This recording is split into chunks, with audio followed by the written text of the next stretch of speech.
Fala galera, bem-vindos a mais um Papo 10 aqui pelo canal do Arquibancada Tricolor.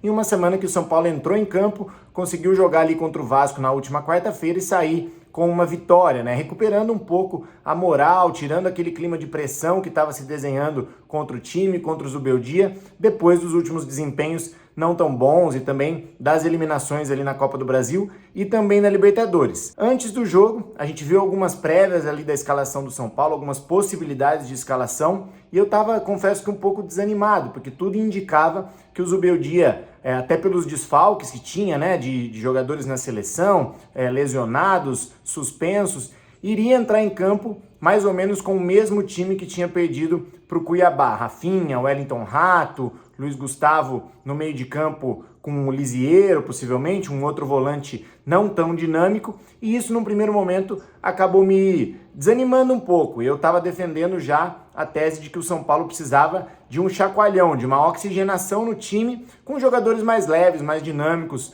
mais móveis, né? E essa escalação inicial, se fosse assim, não daria tanto essa vantagem para o São Paulo. Acontece que, para minha surpresa, né, porque contrariou essas prévias e também para o meu gosto, né, o Zubeldia acabou colocando em campo um time mais móvel, um time mais ágil. Ele optou pelo Igor Vinícius na direita no lugar do Rafinha, optou pelo Marcos Antônio fazendo uma dupla com o Luiz Gustavo, que eu também achei bastante positivo. O Marcos Antônio é um jogador bem dinâmico, né? Foi muito bem no jogo de quarta-feira, e também na frente ele coloca o Eric no lugar do Wellington Rato. Ele retoma dessa forma mais ou menos a característica que ele tinha naquele 4-2-4 que deu tão certo com o Zubeldia quando ele chegou. Vamos lembrar que quando o Zubeldia encontra o time ideal e o São Paulo emenda ali uma série de vitórias consecutivas, mais ou menos nessa mesma sequência que está agora no Brasileirão, ele jogava num 4-2-4 justamente com o Igor Vinícius na lateral direita, o Alisson na época como volante e o Ferreirinha na ponta, né? E aí havia só uma troca, porque o Lucas jogava na direita e o Ferreirinha jogava na esquerda. Depois disso ele perde esses três jogadores por lesão, Igor Vinícius, o Alisson e também o Ferreirinha, e ele mantém o mesmo esquema do 4-2-4 com jogadores que entraram para substituir esses três de características completamente diferentes. Ele coloca o Rafinha na lateral, coloca o Bobadilla no lugar do Alisson no meio de campo e coloca o Wellington Rato na frente no lugar do Ferreirinha.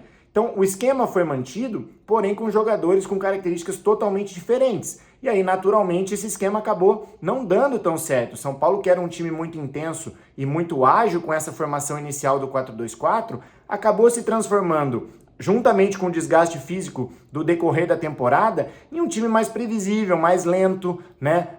Não tão intenso. E acho que isso foi um pouco transformado no jogo de ontem com essa escalação um pouco mais veloz, um pouco mais dinâmica. Então, como eu disse, eu acho que o São Paulo precisava dessa oxigenação, desse chacoalhão, dessa mudança, colocando um pouco mais de vigor em campo, e o Zubeldia, contrariando as prévias das escalações, colocou justamente esse time mais leve em campo. A gente viu como resultado uma equipe que jogou um futebol um pouco melhor, com toda a ressalva para a qualidade do Vasco, que está com a cabeça também na semifinal da Copa do Brasil. Não foi um time que se entregou tanto assim, mas acho que o São Paulo controlou muito bem o jogo, dominou realmente ali, desde o começo até o final do jogo, todas as ações, e eu acho que o lado bom, o lado positivo do jogo de ontem, além da escalação, foi que em campo o São Paulo mostrou talvez um caminho para que seja realmente um time mais dinâmico, um time mais veloz e não tão lento e previsível como vinha se tornando. Eu acho que isso, aliado à questão da reestruturação financeira que a gente vai ter para o ano que vem, o olhar para a Cotia, o olhar para esses jogadores jovens que a gente tem no nosso elenco, combina, tem tudo a ver. E o Zubeldia, então, que estava naquele processo de fritura, de fogo amigo, que a mídia já vem falando, ele deu uma resposta, ele deu um sinal. A gente estava com receio dele morrer abraçado com algumas convicções e alguns jogadores que não estavam rendendo mais, e agora ele dá um sinal de que sim, ele talvez possa apresentar mudanças para o bem, né? Talvez ele possa abrir mão de algumas teimosias, algumas convicções e deixar sim o time um pouco mais competitivo, um pouco mais intenso. Vamos torcer para que isso não tenha sido só um episódio para o jogo contra o Vasco e seja uma tendência para o final desse ano, para a reta final, para o ano que vem, porque eu acho que o São Paulo combina com esse estilo do Zubeldia, muito mais se for um time intenso e não um time lento e previsível. Se tudo isso acontecer, eu acho que o Zubeldia tem sim todas as chances de classificar o São Paulo para a Libertadores, ou pelo menos para uma pré-Libertadores pelo Brasileirão, e aí se credenciar para ser então o comandante do time no ano que vem, quando começa a tal da reestruturação financeira com o FIDIC. Bom, galera, eram esses então os assuntos do Papo 10, um pouco mais curto hoje, porque só comentamos o jogo contra o Vasco da Gama na última quarta-feira. Espero que vocês tenham gostado. Se não está inscrito, se inscreve aí no canal. Um abraço para todo mundo, até semana que vem. Valeu!